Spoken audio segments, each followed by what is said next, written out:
Hi good evening. तो विशेषकर आज का ये जो सेशन है, मैं मेरे विद्यार्थियों के लिए मैं संप्रेषित करना चाहता हूँ। इस बार जो सेंट्रल एग्जाम हुआ एचएस का, हिस्ट्री का जो क्वेश्चन है बहुत ही इजी था, बहुत ही मॉडरेट थी। लेकिन बहुत ही इजी होने के बावजूद भी विद्यार्थियों ने बहुत अच्छा काम नहीं किया है। उनका जो परफॉर्मेंस है संतोषजनक नहीं है। और इस बार का जो क्वेश्चन है पार्ट बी में शॉर्ट क्वेश्चन बहुत ही इजी था, बहुत ही सरल। क्योंकि हो सकता है कुछ चैप्टरों को अभी तक पढ़ाया नहीं गया है, तो क्योंकि एचएस का जो पढ़ाई है वो बहुत ही जल्दी एग्ज़ाम आ जाता है, जिसके कारण विद्यार्थियों को सारा सिलेबस कंप्लीट करना एक बहुत बड़ी चुनौती रहती है। लेकिन फिर भी शिक्षक जैसे तैसे काफ़ी परिश्रम करके अपने सिलेबस को कंप्लीट करते हैं। लेकिन विद्यार्थियों का जो परफॉर्मेंस है अगर देखा जाए तो पिछले साल के जो विद्यार्थियों की जो प्रदर्शन थी उसके तुलना में इस बार के विद्यार्थियों का जो प्रदर्शन है वो उतना संतोषजनक नहीं है। शॉर्ट क्वेश्चन बहुत ही इजी थी, जैसे कि आप लोग जानते हो the museum of Louvre is situated. ये बहुत ही कॉमन क्वेश्चन है, अक्सर सभी प्रकार के सेंटर टेस्ट में, इंटर टेस्ट में और सही प्रकार के जो बोर्ड एग्जाम में इस प्रकार के ये प्रश्न विशेषकर आती रहती है। और इस बार भी इस क्वेश्चन को रिपीट किया गया है। उसके बाद the the author of the book history of British India, बहुत ही कॉमन क्वेश्चन। इसको मैं कई बार अपने क्लास में मैं आप लोगों को पढ़ा चुका था और इसका आंसर भी मैं आप लोगों को कई बार लिखा चुका था। और इसी तरह से देखिए, who was the governor of French east India company, France east India company के गवर्नर कौन थे। उसके बाद में द वर्ड इम्पेरियम इज अ कौन सा वर्ड है, ये इम्पेरियम कौन सा शब्द है, इसको भी मैंने बोर्ड पे बार बार लिख कर मैंने आप लोगों को बताया था। उसके बाद ईस्ट इंडिया कंपनी की स्थापना कब हुई थी, ये बहुत ही कॉमन क्वेश्चन। उसके बाद 100 डेज रिफॉर्म्स। उसके बाद the treaty of Nanking was sign, Nanking की संधि कब हुई थी, बहुत ही कॉमन क्वेश्चन। और ये जो ट्रीटी ऑफ ननकिंग है, क्योंकि मैंने आप लोगों को अफीम का जो युद्ध है, फर्स्ट अफीम का युद्ध, दूसरा अफीम का युद्ध और अफीम युद्ध समाप्त होने के बाद कौन कौन सी संधि हुई थी उसके बारे में भी आप लोगों को मैंने डिटेल्स में जानकारी आप लोगों को दे दिया था। उसके बाद भारत में रेलवे की स्थापना सर्वप्रथम कौन सी राज्य में होती है। उसके बाद में कलकत्ता मेडिकल कॉलेज की स्थापना, इसको मैंने बोर्ड में लिख दिया था, एकदम आप लोगों को सीरियस से आप लोगों को लिख दिया था। कलकत्ता हिंदू कॉलेज की स्थापना, कलकत्ता मेडिकल कॉलेज की स्थापना, कलकत्ता संस्कृत कॉलेज की स्थापना, कलकत्ता यूनिवर्सिटी, ये सारा चीज़ मैंने आप लोगों को डिटेल्स में सिक्वेंसली क्रोनोलॉजिकली मैंने आप लोगों को बोर्ड में लिख दिया था। उसके बाद में देखिए यहाँ पर the founder of fort William college, बहुत ही कॉमन क्वेश्चन। इस प्रकार के क्वेश्चन अक्सर बोर्ड एग्जाम में बहुत ही कम आते हैं, लेकिन इसी तरह के क्वेश्चन होते हैं। क्योंकि ये सेटअप टेस्ट थी, इसलिए आप लोगों के लिए कॉमन क्वेश्चन सेट किया गया था। लेकिन फिर भी बहुत से विद्यार्थियों ने बहुत सारा प्रश्न को रंग किया है। और उसे देखकर काफ़ी मुझे दुख पहुंचा मुझे। आत्मीय सभा की स्थापना, इन विच ईयर द आत्मीय सभा वाज एस्टैब्लिश, ये भी आप लोगों को मैंने बता दिया था।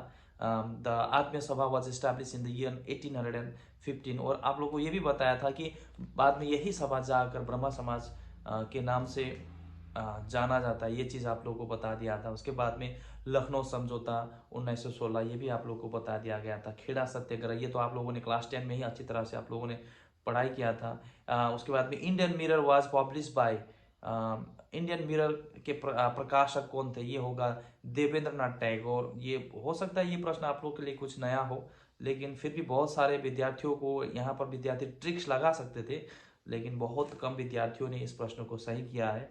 उसके बाद में द स्लोगन डू और डाई वाज गिवन बाय, अर्थात करो या मरो का नारा किसने दिया था। देखिए बहुत ही कॉमन क्वेश्चन, 5, 6, 7 में ही आप लोग इस प्रकार के प्रश्नों को आप लोग पढ़ते आए हो। फिर भी बहुत सारे विद्यार्थियों ने गलत किया है, बहुत सारे अधिकांश विद्यार्थियों ने इस प्रश्न को सही किया है। उसके बाद में देखिए NATO, when was the NATO form, NATO North Atlantic Treaty Organization जिसको कहा जाता है, उसकी स्थापना कब हुई थी। अभी बर्निंग इशू है नाटो को लेकर, ठीक है। रूस उसके बाद में यूक्रेन के बीच में जो युद्ध हुई थी उसमें नाटो शब्द का इस्तेमाल बार बार किया गया था, आप लोग जानते हो, ठीक है।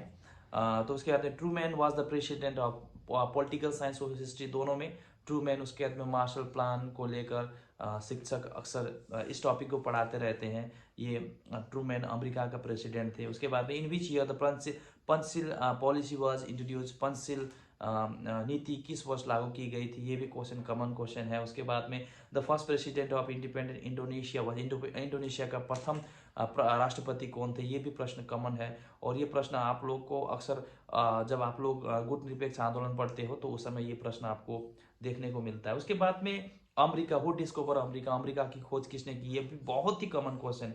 नेम फोर वेदास, चार वेदास का नाम बताओ। उसके बाद में व्हाट इज कैपिटलिज्म, पूंजीवाद क्या है, ये सारे प्रश्न मैं आप लोगों को मैं अच्छी तरह से पढ़ा चुका हूँ। उसके बाद में when was the vernacular press act, vernacular press act कब पारित की गई थी, ये भी क्वेश्चन क्लास 10 में भी आप लोगों ने पढ़ा है। व्हाट इज मीन बाय दीवानी, दीवानी को लेकर मैंने लंबा प्रश्न आप लोगों को दिया था। तो अब मैं चाहता हूँ कि विद्यार्थी मेरी इस क्लास को, मेरे इस वीडियो को जो अधिकतर देख रहे हैं, इस वीडियो को अधिक से अधिक शेयर करें। और इस प्रश्न को लेकर कोई भी कंफ्यूजन है, कोई भी किसी प्रकार का फीडबैक देना चाहते हो तो आप प्रश्न पूछ सकते हो। लॉन्ग क्वेश्चन देखिए, पार्ट ए और पार्ट बी में इसको बांटा गया था। पार्ट ए से आप लोगों को 2 क्वेश्चन करना था और पार्ट बी से आप लोगों को 2 क्वेश्चन, 4 क्वेश्चन हो गया। टोटल 5 क्वेश्चन करना था।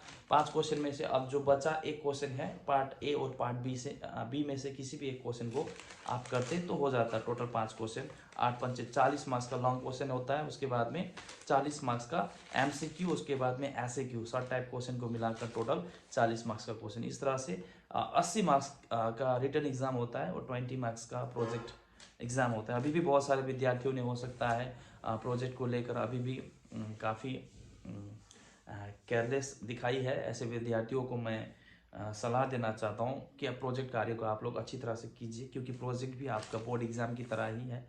प्रोजेक्ट से भी आपको अच्छा खासा आपको मार्क्स मिलता है। आपको अच्छा कॉलेज में एडमिशन के लिए प्रोजेक्ट के माध्यम से आप लोगों को काफ़ी सहारा मिलता है। इसलिए प्रोजेक्ट को आप लोग इतना ईजीली आप मत लीजिए।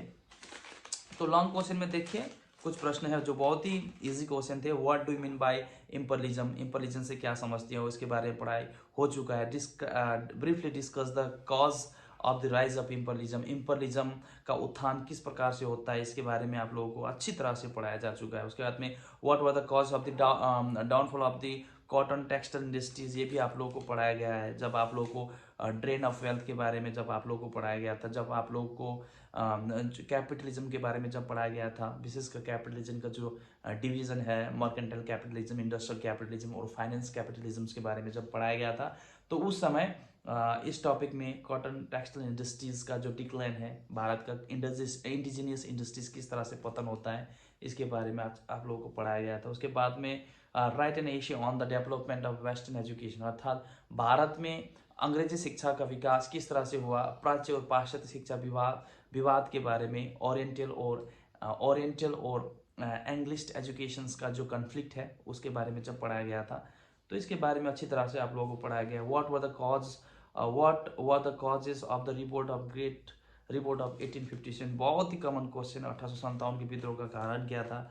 उसके बाद में discuss the proposal of Cripps mission के क्या प्रस्ताव थे और यह मिशन फेल हो गई थी। उसके बाद में what is the policy of non alignment, एकदम लास्ट 0 टाइम में मैंने आप लोगों को गुटनिरपेक्ष आंदोलन के बारे में पढ़ाया था। शीत युद्ध के बारे में, what is mean by cold war और इसका थ्योरेटिकल जो कॉज है शीत युद्ध के बारे में, सैद्धांतिक मतभेद किस कारण से सैद्धांतिक मतभेद के कारण रूस और अमेरिका के बीच में कोल्ड वॉर की स्थिति आई थी, इसके बारे में भी आप लोगों को डिटेल्स में पढ़ाया गया था।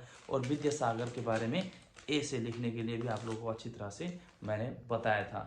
तो इस तरह से बहुत ही कॉमन क्वेश्चन थी। अगर इस क्वेश्चन से भी अगर आप 60% नहीं ला पाते हो, अगर आपका परीक्षा अच्छा नहीं हुआ है, तो आप लोगों को गंभीरता से आप लोगों को अब बचा हुआ समय में आप लोगों को पढ़ना होगा। और मैं आप लोगों को 100% दावे के साथ मैं कह सकता हूँ, अगर आप लोग अच्छी तरह से पढ़ाई नहीं किए हो, अगर आज से ही अगर आप लोग अच्छी तरह से पढ़ाई करोगे तो निश्चय ही आप लोगों को मोर देन 70% ऑफ मार्क्स मिल जाएगा। क्योंकि हिस्ट्री उतना टफ नहीं है, टफ भी है और नहीं भी है। अगर आप नहीं पढ़ोगे तो वाकई ही टफ लगेगी, लेकिन आप थोड़ा सा अगर आप समझने की कोशिश करोगे तो हिस्ट्री में आपको अबव 90% मार्क्स भी मिल सकता है। क्योंकि 98% लास्ट टाइम प्रीति प्रसाद को हिस्ट्री में मिल चुका है। तो इसी तरह से आप लोग भी अबाउट 90 या नियर अबाउट 100 ला सकते हो अगर आप कुछ समय देके इतिहास के ऊपर अगर आप फोकस करोगे। Thank you very much, bye bye.